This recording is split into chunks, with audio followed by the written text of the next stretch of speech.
semi-private model. So we welcome public folks while growing those relationships. Again, very similar to what we think is appropriate here, that mix of that, or that tension, if you will, between keeping our public play high and that revenue stream up and growing committed relationships. Been able to very successfully do that at Rockwall. I think they had, as I said, about 143 relationships in one. Now they're at 365. That's in Texas, by the way.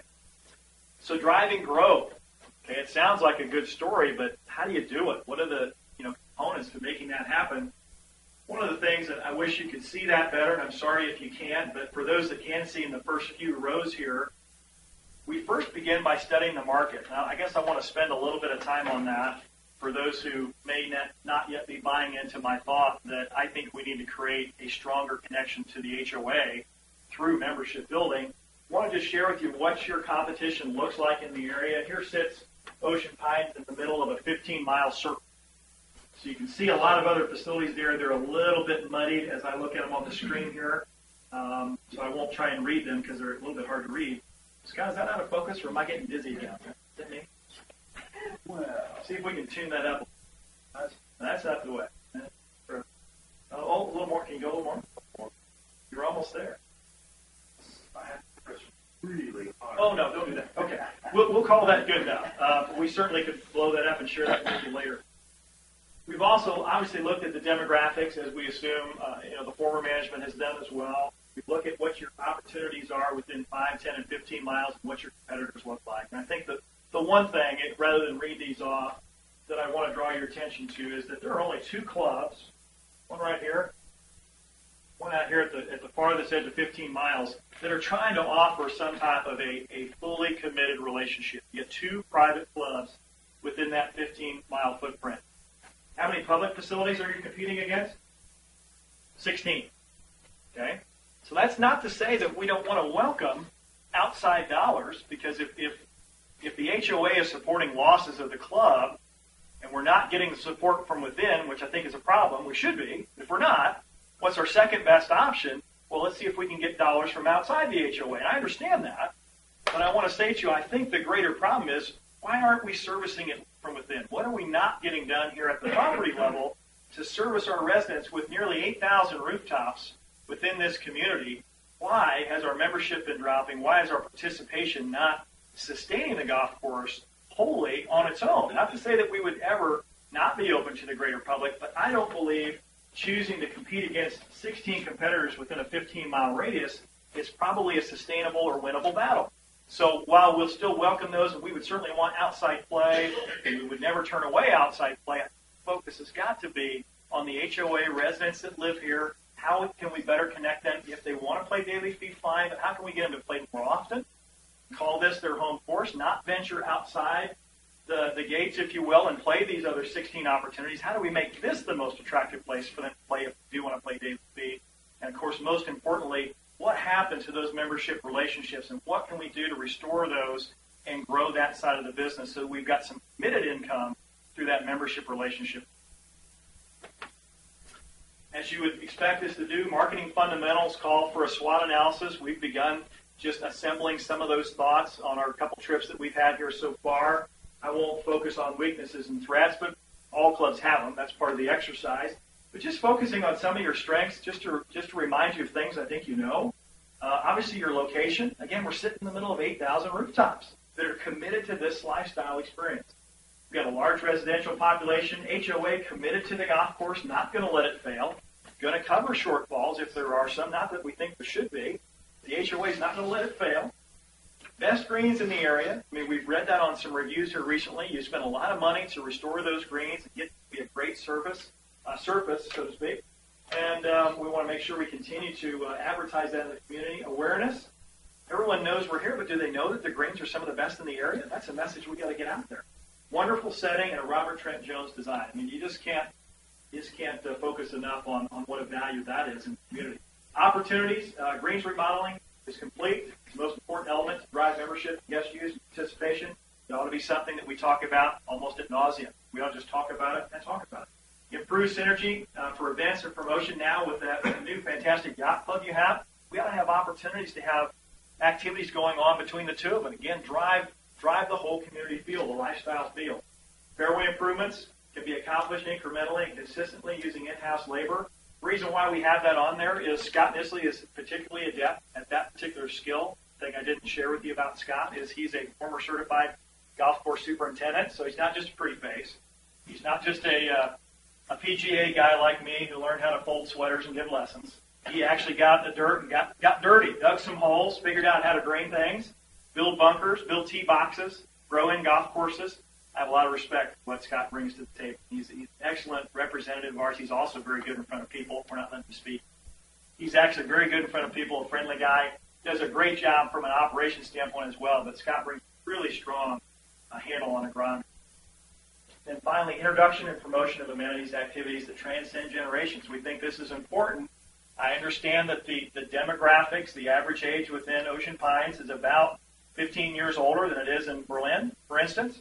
So I understand that, and I understand that we're not creating a young, vibrant, new private club. I'm not speaking about that, but I don't understand why we can't have activities that are entertaining for middle-aged folks like myself, folks that are beyond middle age, and the youth, and tie it all together. And we talk about intergenerational. I mean, grandkids play golf. I mean, grandkids and grandparents can play golf. It's not all about just young families. We want to work with what's here, grow that membership, grow those activities, cross over those generations, because as time goes on, for the long term of Ocean Pines, we get 5 and 10 and 15 years down the road, these things change. We need to have those relationships in place to cross those generations and make sure that we've got the next group of people engaging in the club for years to come. One, two, four. Marketing outlines. This is basic things that we would do here, but we would take a look at your daily point of sale reports. Tournament event sales reports are things that we keep a very close eye on. That's guaranteed business as we lock those things up. Monthly financial reports that we're putting out. Course audits, weekly inventory, marketing. Just talk about some of our things there. These are just examples of some of the tools that we use to study and communicate. Scott, you want to continue on? So one of the specific questions, and you all may be very much aware of this, I know there was a recent article published, shared some of these questions that came out of our last meeting in January. And one of those that I wanted to put up on the board here was this: should you be chosen to manage our golf course, what are the top 3 priorities that you'll have, and what specific steps will you take to reach those priorities? And I want to share those with you. You've heard me speak to some of these. We think that 3 top priorities are this: making a concerted effort to connect with the residents of Ocean Pines. And I've said that to you before, that I think it is vitally important for us to understand what happened to membership, why isn't it happening anymore, can we grow that back, and for those that don't want to be members, that want to be daily fee players, how can we get them to be their primary choice? If they must be able to play somewhere else once in a while, fine. We want this to be, if they're going to play 10 or 15 rounds this year, or 20 rounds, let's make sure that 80 or 90% of them are happening here, and we've got the activities and the course set up that will encourage them to do that. So engaging with the HOA, engaging with the existing membership, and trying to grow what we've lost, reconnect with those that have left membership, and embrace and promote the lifestyle choice that's Ocean Pines Golf Country Club by introducing programming that's consistent with the messaging of the community. We shared that in more detail in our response to the board, but we noticed some very specific language, whether you're talking about your pools, whether you're talking about tennis, pickleball. There's some really engaging language there in that brochure that talks about the lifestyle choice of being part of Ocean Pines and where people gather, and they're welcome to come in, and beginners can come play, and it's the social connection of our community. We think that needs to be the message at the golf course as well, and if we think there's an opportunity to improve that going forward, and some of the language that's in there today speaks about the difficulty of the golf course, and it's a challenge for all levels of players. And I'll just share with you, as a beginner golfer views that, that's a scary proposition to know that whether I'm not very good or average or I'm a great player, I'm going to be challenged at the golf course. So they don't really want challenge. They want welcoming. They want to have fun. They don't want to lose 10 golf balls. They want to have a great time, and that comes back to course setup and programming to keep them engaged, not chase them away to an easier venue. So expectations. What can you expect of Landscapes Unlimited? We're new to you all. We're not new to the region. We're certainly not new to the business, but we're new to you. So I thought it might be worth just sharing what you can expect from us. So from a member and guest expectations, this is our commitment to you. These are very basic, but it's important that they're done well. So the experience should be consistent with regards to course conditioning, service billing, Unique programming to suit a variety of interests, as I've talked about. Members will walk away feeling everyone on property appreciates their business. We don't want to take you for granted. Yes, I understand the golf course is here. Yes, I know the HOA will support it, whether it's doing well or not. That's not. We want to make sure that every customer that walks through that door, specifically if they're part of the HOA, understands how much we appreciate the opportunity to service them and how this is their club. And this is part of the lifestyle that they bought into by moving into Ocean Pine HOA. When members come and play our course, customers, guests of our members, this should be the club that offers the best service offering in the area. That should be the way they leave it. They should leave here saying, well, I wish I was a part of what they have going on in Ocean Pine. Client expectations, because that's really what our relationship would be with the board of directors. You would be a client of ours. Landscapes Unlimited will hold managers and home office support personnel accountable and provide the best management experience possible to the members, guests, and outside players of the club. That's our commitment. Anything short of that, we fail. Our guests frequently provide positive references to their industry peers, and those are things that we've shared with the board of directors. And if anybody would like to see any backup of that, we'd be glad to put you in touch with folks that we work with all around the country. And we're committed to maintaining an open dialogue with our clients so we can effectively follow their vision. We want to be a part of helping you plan for the future, but it is your club. We'll always be your club. We're simply a service provider, and you'll tell us what your long-term vision is. We'll share with you what we think would be a positive vision for you, but ultimately, you're in charge. And we work for you, and we'll always keep that relationship in proper context. Resources available to Ocean Pines. This would have to do more with the service team. The programs that we have, the proprietary like fish service platform, facility reviews, safety toolbox talks, national accounts and alliances. You can see some of these here, but these are just some of the tools that our teams use at all of our properties. So in conclusion here, as I get toward the end of this part of it, and obviously we'll do some question and answer, but as we get winding down here, I stop just speaking to you. I want to talk about results and what you can expect from us at the end of the day, because that's what it's going to come down to, is what can we do to move it forward and continue to stabilize the golf course and get it to a performing asset. This is another question that was posed to us that I want to share with you, and it says this: given the unique nature of Ocean Pines community, what do you believe is the right combination between membership play, resident play, package play, outside play, and why? Well, you've heard me speak to this, but I want to really focus here on these last couple slides and share with you this. And I'll read this to you and then speak about it a little bit. But as we can compare the player mix, and I mentioned this early on, from 2007 to 2009, about 67% of your fee income was based on a membership relationship. That's somebody prepaid to be a part of what was going on. They believed in advance, before the season was even upon them, they were going to have a great year at Ocean Pines Golf and Country. I said, I want to be a member of what's going on there. It's going to be a great year. Here's my money. 67% of the fee income you generated in 2007, 2008, and 2009 was based on that kind of a relationship. 33% was supported by daily fee. That's a decision day by day by day, depending on the weather and what I shot yesterday and whether my buddies will come play with me today. That's a less secure decision. Well, in 2014 and 15, that's completely reversed. Now you're at about 33% that's making that membership commitment up front, and 67% coming on a day-by-day, decision, moment-by-moment basis. Simply put, when golf becomes a commodity rather than a relationship, and again, we want to focus on relationship, price emerges as the driving factor in consumer action and loyalty, and it's the only lasting thing there is the next discounted offer in the marketplace. In other words, once you start competing on price and you move to a more volatile relationship that's based on daily fee, if that's your primary driver for net income, now you're competing against the other 16 and price becomes a significant factor. However, the reverse is true. When relationships drive behavior, price becomes secondary. So what can we accomplish? Now, even the board hasn't seen this yet, so forgive me for throwing something at you folks that you've not seen. But we were asked to produce a 3-year pro forma. Now, when we were asked to do that, we were looking at numbers through the fiscal year ending April of 2014. Since that time, some information has been released to us to give us an idea where you're trending now. Obviously, it's not over yet. We've got a few months to go. But that's what we're trying to demonstrate here is these are actuals, things that have already happened. This gray shaded area this is all we know for sure. Because we're not the service provider today, I don't know for certain what you're trending on gross revenue and operating expenses, but if I can back my way into what the net return is, I can guess that you've had an increase in revenue, and here's about where your gross profit is, and here's about where your expenses have been managed, if you can produce that number. We had to make those estimations, if you will, educated guesses. Could be a little different mix. You might have slashed expenses more, driven revenue less, it's possible.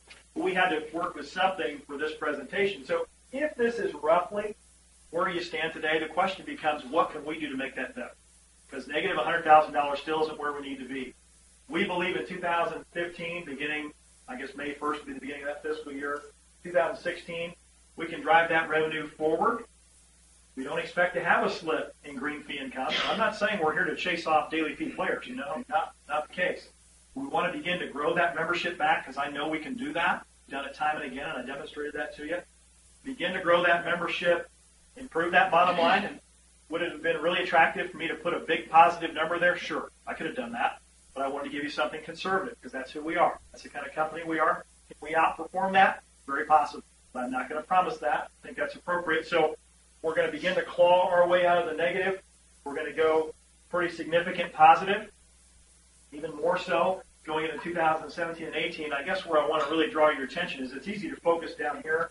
Certainly we've had some significant losses down here toward the bottom. A little better this year for sure, we hope, as long as we have a good spring and have good weather in April. Yes, we could focus down here, and a positive $120,000 in net operating income would be great compared to losses of $500 in 2012 and 13, and that's important.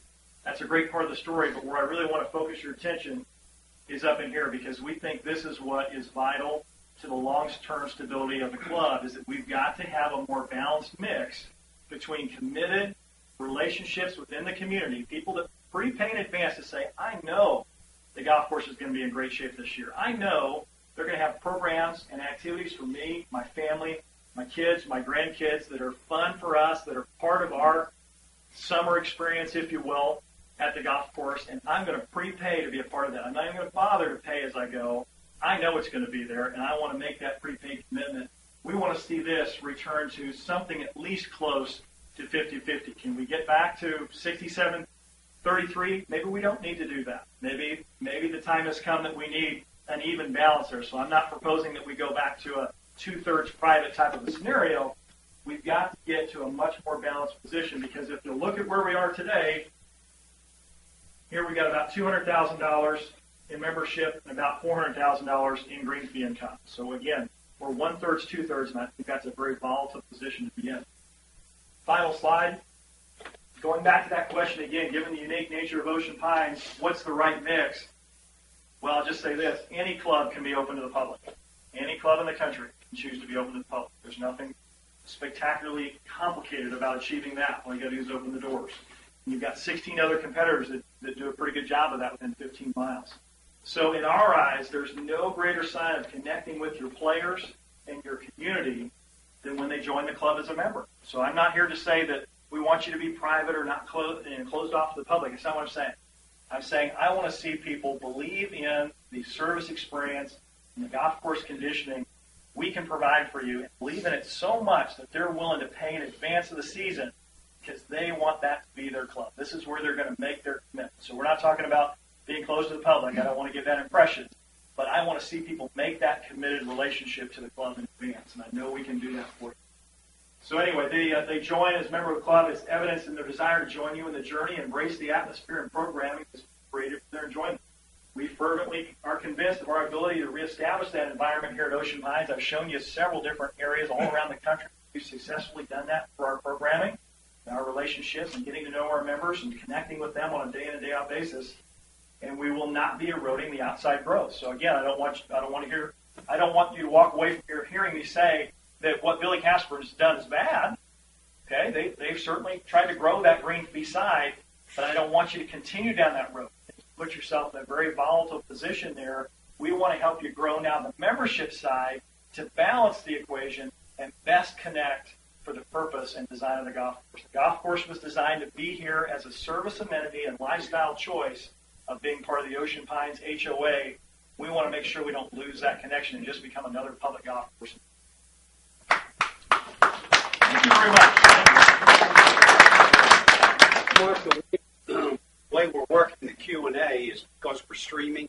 We're passing the mic around. We were hoping to have 2 mics, but we only have 1 because we have a very low budget this year. Sure, I understand. Okay.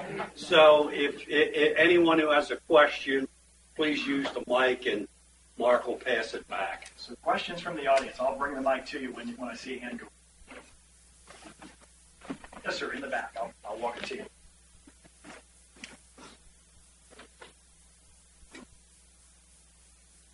My name is Ernie Stiles. I've been here 10 years as a member. When you mentioned enrollment membership, is there a certain percentage that you look at as far as the dues on that to get to those kind of numbers? Or is it based on the fact that you grow the amount of people? I think that's a good question. Now, Jack, I need to use the mic so they can hear it on the stream. Yeah. Is that right? Okay. So for those that were streaming and wondered what I just said, I asked if I had to use the mic. So we'll answer that question. So I think, Ernie, if I understand your question is, as we show that growth, is that more driven by raising prices or raising connections and participation? Is that right? Okay. So the answer is this. It's 80% based on growing people, getting people more engaged. I do think over the course of 3 years, because we were asked to project out 3 years, that incrementally in growing the price is reasonable and will be accepted if we're delivering the right product. If we're delivering the right experience, folks won't mind paying for it if they're getting value. So, but we didn't just simply say, well, what if we just came in and raised the rates 40%, we had the same amount of people that we have today, we'll just charge them for it. No, absolutely not. That would be counterproductive to our desire to create more one-on-one relationships with members of the community. So relationship driven first with an incremental increase of price just to keep up with inflation. Other questions? So we got 2 in the back here, so I'll walk it back. You'll ask both, I'll field both back to back. How many questions are we allowed? 20. First off,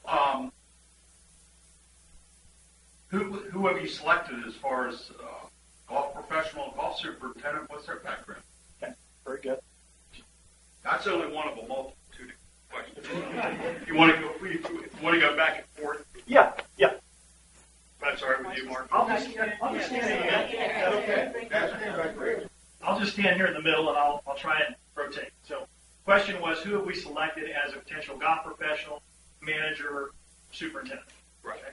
We answered this. That was a question specifically asked by the board of directors too in the questions that they provided to us. I'll say this: we've not named a person to be your manager because we wanted to speak with managers that you have. Now, I don't know what Billy Casper intends to do. I don't even know that you're going to choose not to use that, frankly. I don't know that. But if we were selected, and those managers, John being the golf professional, director of golf, and your superintendent, who's, name escapes me, but Rusty, sorry, if you're watching this, forgive me. But so John and Rusty, I mean, our first desire would be to connect with them because that gives us continuity as one group to the next. We assume they're very qualified. We would spend the first 15 to 30 days getting to know them better, finding out what they want to do. Do they want to stay? Do they want to be part of Billy Casper? Or are they given opportunities to go to their facilities? I suspect they will be given those opportunities. So if they vacate, we can quickly backfill those. And I mentioned in our response to the board that we have at least 3 individuals that are highly qualified that we consider finalists, even without doing a search for this location. But have we named one of those? No, because we didn't think it was appropriate to say, hey, you're the guy, because ultimately we'd like to bring those 3 in front of the board and let you all, because you are in charge, let you select. Because we want to bring you 3 candidates that we think either any one of them could do a nice job, and then let you select who best connects with the person who plays in the best club. Same thing, Scott, with superintendent. Scott being very connected in this part of the country would be able to do the same thing on the superintendent side. But again, we would hope Rusty would want to stay. Okay. I guess this question really is directed at you. You know, since you live in the Indianapolis area, how hot it can get here in the summer. Yes, I do. And we have major investment in this golf course, especially with those greens. So what has been the practice of your company in reference to the maintenance of greens during the summer? When I say that, do you hand water them when you're? What? Yeah, it's multiple.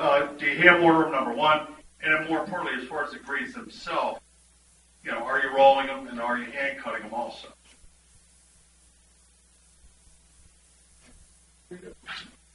We have operations across the country, do both, and everything. At renditions, You gotta hold it closer. hold it close. Yeah, you gotta hold it closer.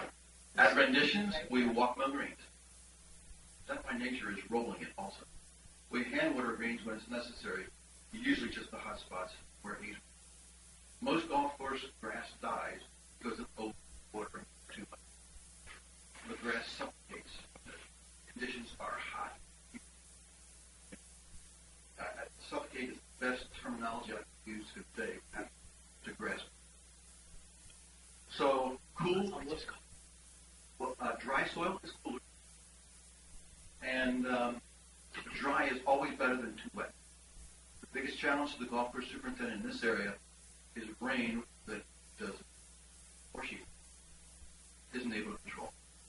You do that with preparation, how water is taken into the soil, the cultural practices, and maybe even going on the dry side, night irrigation before the schedule before prepare for that. But it's a crapshoot. Why here do you believe in hand mowing? Is it hand mowing that you're? Okay. Instead of what a track.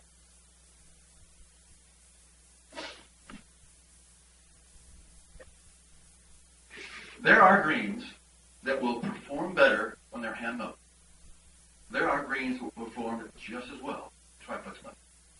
There are a lot of hand mowed greens in the past throughout the country. They're going to triplex mowing because it's cost effective. Frankly, it does a really nice job. Modern equipment. So that is an answer. Try not to avoid the question. There are greens that we mow. There are 5 greens that we mow at renditions that will always be mowed by hand. They're small. They're in microclimates. They need to be rolled, so the walk mowing does a better rolling job than the triplex needs to.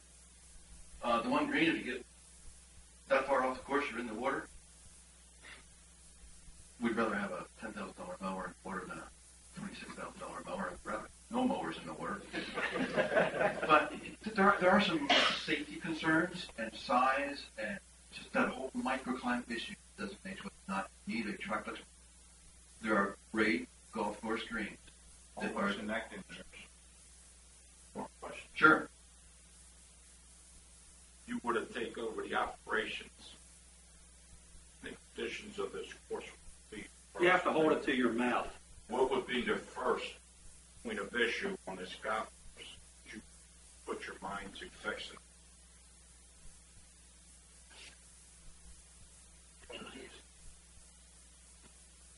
I've heard that there's a drainage problem on the fairways.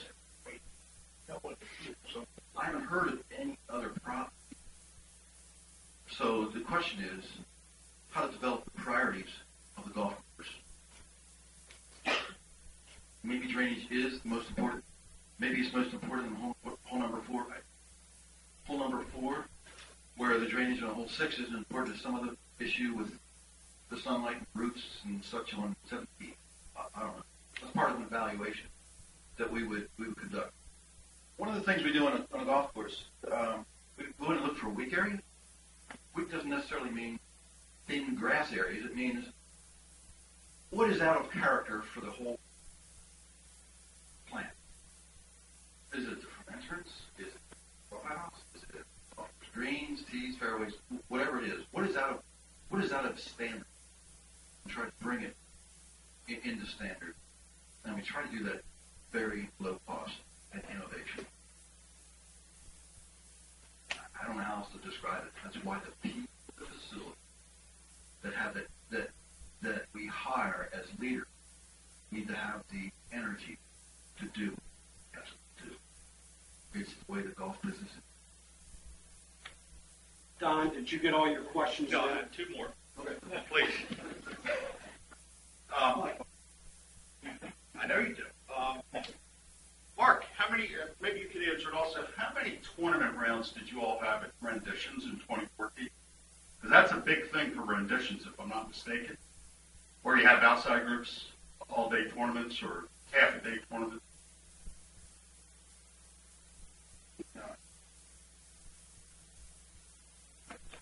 I just closed the business plan and made that comparison yesterday.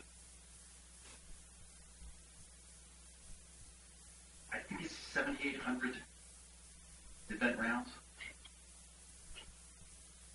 The biggest deal that we did last year over this year is the revenue per golfer from those events went sky high. More rounds or per round? No, per round. At one point of the year it was up over $20. And it's just by the nature of booming and growing better events. That's part of the business strategy.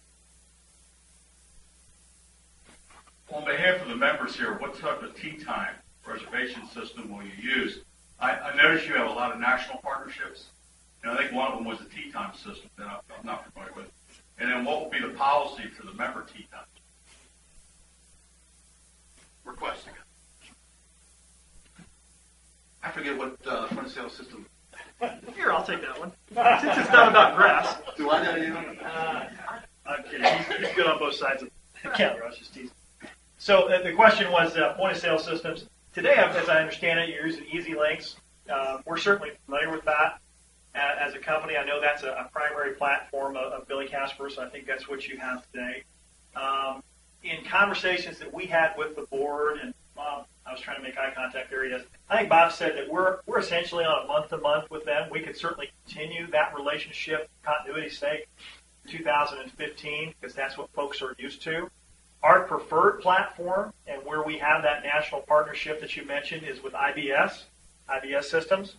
They also have a dynamic pricing model, which is really one of Easy Link's big claim to fame. We prefer the IBS model when we can use it, because we can get preferred margins using their form of dynamic pricing. So I think in 2016, with the approval of the board, I would recommend that we look at making that transition. I think in 2015, and I don't want to speak for Scott because it's his region. I'm a former regional manager myself, so I want to get involved in this bailiwick there. So I want to acknowledge that it would be his decision to make a recommendation, whether that's necessary for 15. So in other words, we work with numerous systems, whether they be digital dining, whether they be, 4 reservations, Jonas. There's a lot of different platforms that we've walked into in year one and used to get through that season, because we didn't want to incur that expense while we're trying to turn things around. We didn't want to take on the extra expense, and then made a decision to make a change the following year. The thing is, if we go with IBS in the past didn't have this dynamic pricing option, and so there was a cost outlay. I think typically with setup and training, it might be $5,000 or $6,000 to get going with IBS. Now that they do have dynamic pricing, they have the same type of a trade module offer that Easy Links does, so there's no net dollars lost to the facility or spent to bring in their systems and processes. So again, we want to be flexible. We're not here to say, hey, you have to do it our way or you've got to use our proprietary system. We certainly get no kickback for that. We only do it when it makes sense for the facility, but when it's time to make that transition, we certainly get preferred pricing because of the national relationship. Yes, sir. I think your credentials and experience speak to yourself that we can expect good maintenance, not skimping on maintenance. My question is this: your plan revolves around increasing membership, and you mentioned demographics. Many of your courses that you run probably were built around a golf course and the people who bought their golfers. This isn't one of those. People moved here for an amenity package, which includes the ocean. I moved here for the golf course, but not everybody did. So in your demographics, what have you extrapolated to show how many people who live here in these 8,415 roofs would ever play golf or play golf now? I'm so glad you asked that. That's such a great question. So I think he makes a very fair point, and what would have been a nice slide for me to provide that I wish I had, would be to take a look within, whether it's a 3 to 5 mile radius. We have to sort of look at what the footprint is here of the association. We know we have roughly 8,000 rooftops. One of the experiences that I have in my history, and maybe I didn't tell my story very much, but I've been in the industry about 25 years, came up as an assistant golf professional in 91, and head professional, director of golf, GM, regional manager, regional operations executive, and now VP of business development. So in the middle of my career, for about 5 years, I worked with a national golf course marketing company. And so we came in and built membership building programs and had to study communities just like what you're talking about and look at the participation rates. And here's what I can tell you on a national scale. Roughly 25 to 28% of any footprint you look at will express in a survey model that they have an interest in golf. So if we've got 8,000 rooftops, 25% of the folks in here have at least a casual interest. Within that is the subset that'll make a membership commitment. So I'm not saying that 25% of 8,000 could be a member here. I'm not saying that. What I'm saying is that we know, nationally speaking, could this be a micro demographic climate, if you will, that's slightly different? Perhaps, but that's not been my experience. It always falls within that 25 to 28%, and we can identify those by name, by location. So if I want to dig deep enough, because I know how to use the tools, I have them from my prior life, if we want to dig down to exactly the homes within here that have expressed some interest in golf and market specifically to them, not broadcast market, but specifically send messages to them, images of things that are going on at the club, we can absolutely dial in that type. I've done it for a living. So that's the type of study that we would do as part of our business plan to say if direct marketing, and I'm not saying broadcast marketing, but direct marketing of a message over time is part of our solution for growing membership, we can dial it right down to the door. But what if our demographics were so much really different and you don't get 10% interest? We won't know that until after you've taken over, and by that time we may be in deep trouble. You've done no sampling at all yet, right? Well, I won't say I've done no sampling, but I didn't go to that level to assume that you would be different from the rest of the country. You are. So well, I think that remains to be seen. If you would like me to do a follow-up, that'll take me What's about the percentage now? about 2 hours. What's the percentage? Okay, so The you're percentage. membership vis-a-vis the How many members do you have 84, today? yeah, 84. Bob, maybe you can correct me, but I think you've got about 250, 260 membership relationships of different kinds. Well, Is that what you're asking? 249 membership types. Membership types. And people representing perhaps 250. No, membership types. Membership People would be types. about 250. Okay. That's Yes, good. sir. Thanks. So didn't you indicate that was 3% at one time of the potential? I think what I was indicating, that's right. Not sure if that indicated was 3%. Didn't you indicate at one time that represented 3% of the potential current membership? No, I picked that up somewhere. I'm not sure. We have 8452. So I see that one in the back, but I think this hand, but then we'll go 1, 2. Yes, sir. Yeah. I know a little bit about Landscapes Unlimited, and I know they have a fantastic resume in terms of golf course development. That's what they built their history on.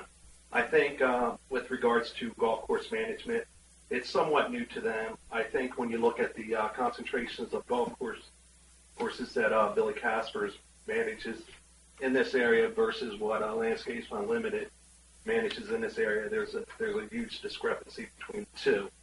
This is a particularly difficult area to manage a golf course in the mid-Atlantic. It's a lot different than, say, Lincoln, Nebraska, or Indiana, or wherever. But the bottom line is that I'd like to know exactly how they feel they're going to overcome the experience that Billy Casper has accrued in this area with their presence versus them being kind of a newcomer to managing a golf facility in this area. Is that specific to golf course conditions or general overall? I'm talking about me. Born and raised in Lancaster, Pennsylvania. No, I'm not Amish. Though if I wore a hat, it wouldn't give my head away. I've been here since, in the Indianapolis area since December 21st, 2005. I was a certified golf course superintendent for over 15 years. There's nothing special about this here. It just isn't. We get the same conditions at renditions. We have the same microclimates. It all comes down to one thing: heat and moisture. You won't have to reinvent the wheel with anything. Given an opportunity to, here's what it means. There are about 6 or 7 major decisions that a superintendent will make all season that will affect your golf course positively or negatively. That's it. Don't even have to be an expert. Some parts of the country, there aren't 6 or 7. It doesn't matter what you do. You get to look good because the grass grows and the mowers work. That's not the way it is here. When I say there's nothing special about this, it just means the same microclimates exist. The same bent grass, soils, non-soils, good soils, bad soils. Mowers not working, labor not showing up. All those things that contribute to a great golf course or a not great golf course exists here like it does every other place. As you get into this transition zone growing, Bermuda grass, zoysia grass, the modern Bermuda grasses, the ryegrasses, which are most expensive, ridiculous to grow in this area, and the bent grasses, and the tall fescues for the rough, and the bluegrasses for the rough, and the ryegrasses for the rough. Keeping the water off, minimizing the water and the wet conditions is the single greatest effect you'll have to maintaining a great golf course. It's real simple. You can always add water. You can never take it. You can promote infiltration. You can promote good soil activity biologically. You can do it by cultivation, mechanical cultivation. You can do it by the type of nitrogen you put on the surface. You can do it by treating your water or not treating your water, and depending on what kind of water you have. It depends how good your mechanic is to make sure your grass is cut really well so it doesn't go into stress and you think you have to water it in order for it to survive and kill it from the roots. Those are just not secrets. The question is, how good is your superintendent? Because I know what I'm doing. I know how I would do it. But if that superintendent isn't actively involved in knowing what he's doing and being able to manage those conditions, you're only as good as the superintendent in this area. We have a follow-up. You got a follow-up question? Yes, I do. Okay. I don't know if I really agree with your answer so far. The disease pressures in this area are much greater in Indiana or in the Midwest. So it isn't exactly the same. The fact of the matter is every golf course is unique. You have a 40-year-old golf course here.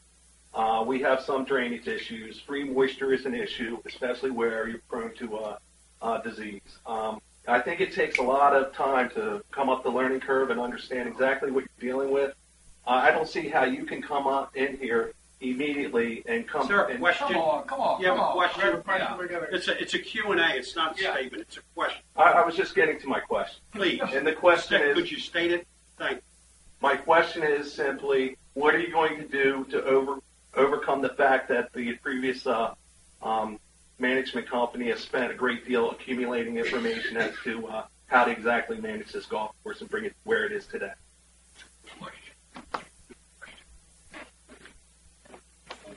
How good was it in the past 3 years? Could it have been better? Could it have been better? Could you have done it faster? Yeah. Now, after building the greens, how about the fairways? See, there's no way I'm going to make you believe that. But if it can be drainage promotes dry conditions reduce disease. So these microclimates that I talk about, or the excess nitrogen or the sharp mowers and the stress. It's not just the humid stress or the heat stress or the moisture stress or the disease stress. It's all stress. Grass plant doesn't die of one thing. It dies of three things. And that is universal. I don't care if you are in Indiana. I spent 18 years in Chicagoland. I first started my career in Lancaster, Pennsylvania, and I came back to the Annapolis area, where we have soils better than yours and soils worse than yours. It was an old dump. They took all the soil off. It's nothing but gravel, which heats up, it dries out, and it goes wet to very dry within the same day. I know that you dispute how we get up to speed, but nobody reinvents the wheel in this business anymore. Let me refocus with Mark. Okay. Can I ask Mark a question? Okay. Mark, I'd like to ask Mark. Oh, I'm sorry. I was thinking your name was Mark. No, that's all right. The concern I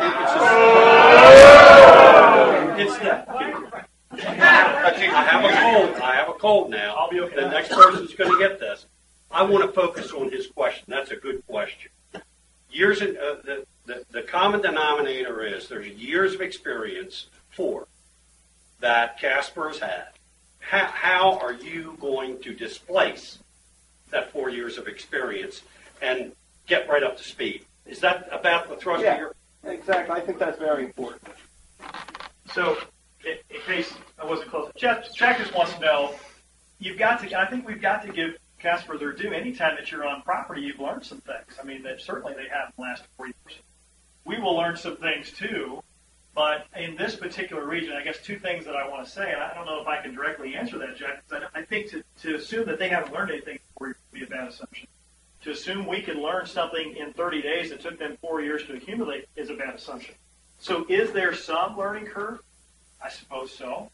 But I will say this, we have a national agronomist on staff who will make a trip out here, Steve Merkel, and your regional manager. Now, had you pulled me, I was a regional manager 6 months ago, had you pulled me in Omaha or Kansas City when I was in that market functioning the way Scott does today, you would have gotten a guy with a lot of polished golf course operations experience, some marketing background, things of that nature. There's some things I could have really brought to the table. But you have 2 hours away a second certified golf course superintendent to go along with Steve Merkel, who's our national agronomist, also a certified superintendent, has a master's in agronomy. You've got those two minds that will get up to speed very quickly, and I appreciate the size of Billy Casper's third-party management group of almost 200 properties, but they are not the nation's leader in golf course construction and design. We are.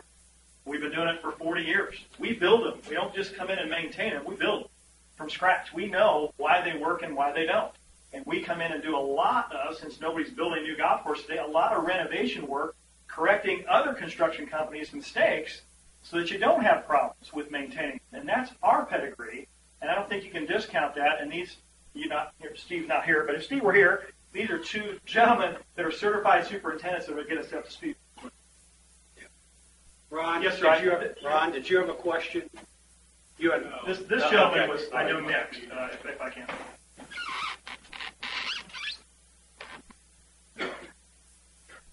I noticed on your success story slide, there were, I think, 3 that find out.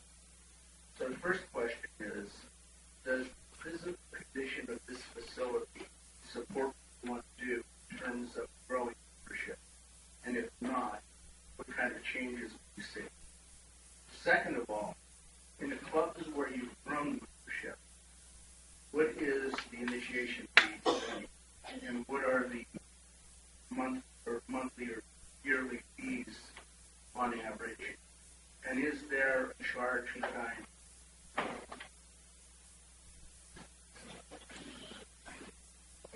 So I'll see if I can do a good job of reiterating. So there was mention of the clubs that we manage today, several of them having fine dining. Do we have the facilities to support that? I understand that the kitchen upstairs here, at least this is anecdotal from a conversation with a staff member, is largely unused today. somewhat abandoned. I think we use primarily the snack shop downstairs. Obviously, this space is still functional, but I think there's some heating and cooling issues in here, if I recall. So I understand. Is that a limitation? Yes, it is. Are there some private clubs where we do nothing more than a great pub menu? Yes. Arbor Links being one of those. It's just a really strong pub menu that we could generate the same thing from downstairs, and we're growing that membership. As far as initiation fees, many of them are zero when we get there. We have tried to increase those where we can, but I don't think that's a part of your structure here. I don't think it ever has been, nor would we suggest to introduce it. I'm not interested in turning you into a private club that requires initiation fees and food minimums, but what I'm saying is we're great at building relationships in the model that's here.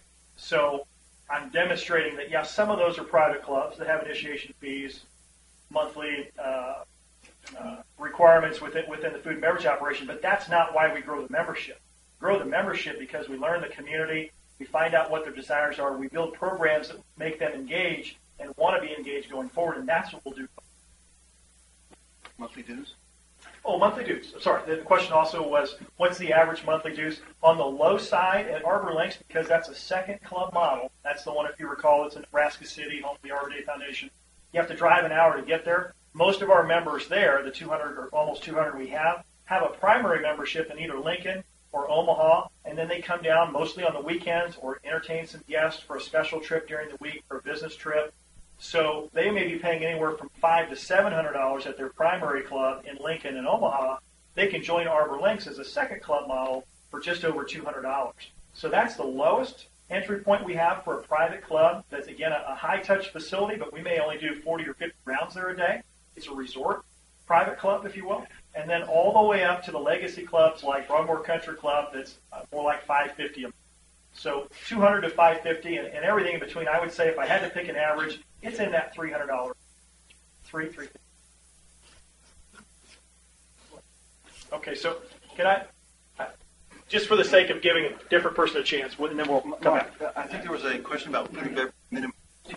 I got it. My name is Jim Leisler, and you have made many comments associated with building relationships, which I take to mean generating new members. My question is, what specific action do you intend to take, or would you take, to affect that? It's a very good question, and I'll just be honest, some of what we do is proprietary, so I won't lay the entire thing out, but a lot of it is basic blocking and tackling. I mean, and I mentioned this in our 3 key priorities, is to re-engage with the homeowners. We can do that through one-on-one conversations. We can do that by, depending on what method you prefer, we can do that electronically through surveys. We can do that through paper surveys. We can drive the community, knock on doors. We can wait till the golfers come in and give them a prize for responding to a simple request for a few questions. But ideally, what we want to do is find out what is it that the homeowners that aren't members, what would it take to get them over the hump? I want to reach out to the members who are here and say, what do you like about what's going on? What happened to all your friends 5 to 7 years ago that were members with you? Where did they go? Did they move to Florida? Are they here, but they got mad? They had a bad experience. Could we get them back? We're going to reach out to the extent that we have any old records. And again, I don't know. And good point. Billy Casper knows. I don't. But if we have old records, we're going to reach out and say, is there anything we can do? We're new here. We want to have a relationship with you. Would you give us a second chance? Would you come in on a trial basis? We'll try a lot of different strategies to get them in, even if it's just dipping their toe in the water to say, we're different. We're going to treat you differently. We really want this to be your club, and we want that relationship. So that's pretty basic blocking and tackling of growing a membership anywhere. And I don't know if that specifically answers your question, but there's a lot more behind that, but that's the Yes, sir. One more, and that time is up, guys. One more question. You guys want to double up? Time is up. Go ahead. We have a relationship, a historical relationship with Billy Casper. We know what they've done. We know what the trend is going forward. Why should we replace them with you? And if what you say is going to happen doesn't happen, what happens then?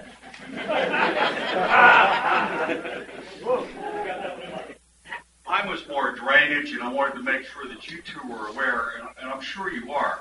We have 9 holes that are in bad shape as far as drainage. And I know you told me you were from Lancaster, Annapolis, and Nebraska. God bless you, but you got 9 holes that have major drainage problems that will affect this course. Casper did a pretty good job as far as maintaining those 9 holes. Great. Where we have the drainage problems. So Enough. Okay, enough. I'm serious, Don. Jack, You're pontificating. Enough. No, he's getting to the question. I have a follow-up question for Don. From Don. Sounds like the. how are you going to go ahead and affect that drainage problem? You know, knowing that the partnership has to be with Ocean Pines, knowing that there has to be congressmen as the years progress.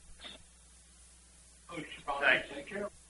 So, the first question, see, I said I was going to remember that.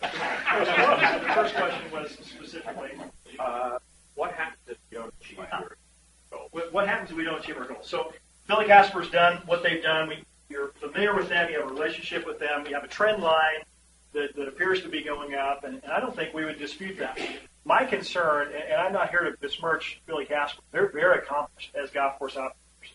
Now, they are the nation's largest municipal golf course operator, so I think you need to understand what their strength is, and I think they've demonstrated some of their strength in growing fee-based relationships. My concern for you is I don't believe in my heart of hearts that continuing down that road, changing that from 2/3, 1/3 to maybe someday 80% outside play, 20% membership is really what the golf course was designed to do, nor do I think it's a healthy balance for you to be in going forward. I think it's a very volatile position to put yourself in, competing against that much public golf courses in the area. So my concern is not what have they achieved, what are they good at, it's what we're good at that we can pair with what they've already accomplished and take you to a better balance.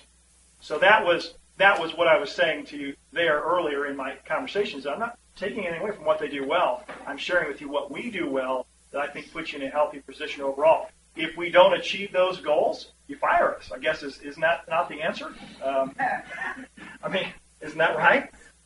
I know we can. I know we can. I know we have. I know we will. But at the end of the day, if we don't do, that's what I'm up here. I'm on the record. I'm on video. If we don't do it, kick us out. It's shame on us, but I know we will. Time's up, Mark. Okay. I have one more question. Our president has a President has a question. We can start. This is follow-up to Don's question, I guess. We have the drainage issue, and there are holes that weren't completed. We were completing them for over a long period of time, 1 hole at a time, sometimes 2, sometimes we in over a year. You are familiar with our 19th hole? I'm not talking about down there either. The real 19th hole. So you've seen that. You know what it's there for. I actually not. It's a par 3. It's right over there, and we have replaced holes as they've gone out of commission. And I guess I want to know, as a board member and somebody who's going to have to look at funding this, do you think that's a viable way to introduce or do the drainage across the course? Or are you thinking that we have to close it down, which we've done, and we've lost horrible amounts of money because of it? No, one hole at a time is what we did, and I thought it was pretty successful. For the greens, we closed at 9 at a time, and that surely wasn't successful. On the operational side. On the green side. Well, with the 19th hole, the question is, do you have to close a golf hole to accomplish the drainage? We have closed the golf hole to get the drainage. It was a major project. It cost several $100,000 for each hole. Okay, we replaced it or put in this 19th hole, which is a par 3, to continue to provide 18 holes of golf. We became a par 71 sometimes. So that's the question. How do you approach an issue like that? There's certain material involved. Do you have a clue? We've done it, and I've personally done it lots of ways. Hire a contractor and Shazam it. Have an in-house staff that's dedicated to doing projects. and utilizing during less busy times the existing the existing staff to accomplish that. Drainage, there isn't anything that can't be drained. The question is, what do you do to drain? And I wouldn't be able to go on record and saying you don't have to close any golf holes out here to solve your drainage problems. You said you have 9 or 7 fairways? 9. Well, your golf course conditions are compromised on every surface because of those 9 fairways. Because the disease goes from there and it goes to fairways that aren't drained, it's more stressing to your greens and tees and all of that. So, and mowers drag it, shoes drag it, things like that.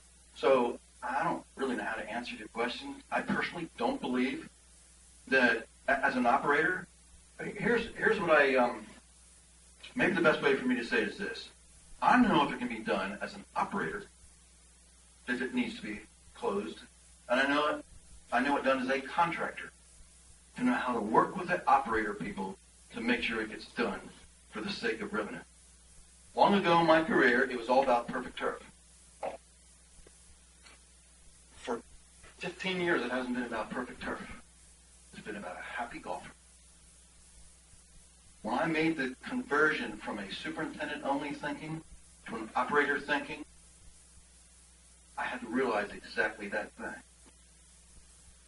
And if it makes the golfer happiest, if it satisfies the experience by operating that golf hole with the drainage being conducted, we're going to do it.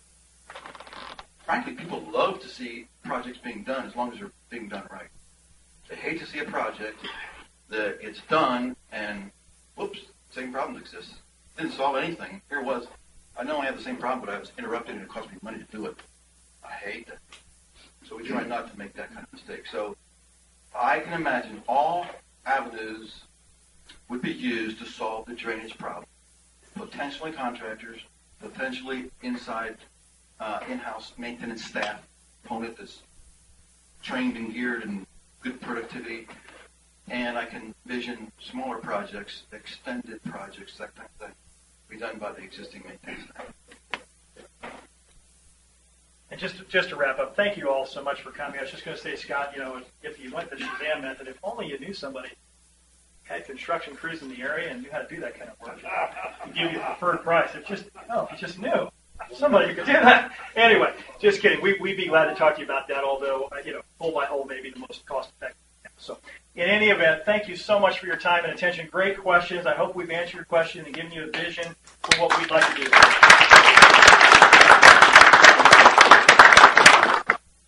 5-minute break, folks. 5 minutes.